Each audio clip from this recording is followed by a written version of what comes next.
Victoria was my neighbor, and she was smarter than me. I have a couple degrees, but she was smarter than me.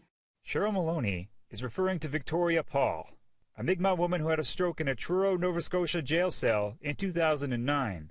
She died shortly after. Victoria Paul's niece, Candace Silivoy, testified this morning.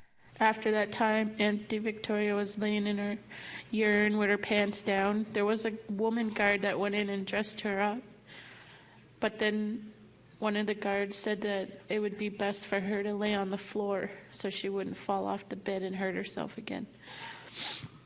But they didn't give her a mattress or a blanket or nothing. They just left her there on the cold cement floor. Maloney spent over a year fighting for Paul's death to be looked into. When it finally was, she says the results were inadequate. There were very weak reports. Things like, check on them every 50 minutes, give them a blanket.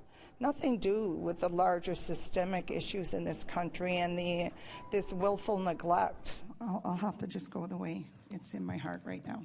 Maloney made many recommendations, among them increasing the statute of limitations for police complaints, more speed and transparency when police behavior is being investigated, and increasing punitive damages for wrongful death cases. But it's not clear how much power the inquiry has to make these recommendations a reality. So for us, if we're able to read and understand what happened, we have that capacity to request more information, not to reopen the case. I want to be clear here, but to understand what went wrong.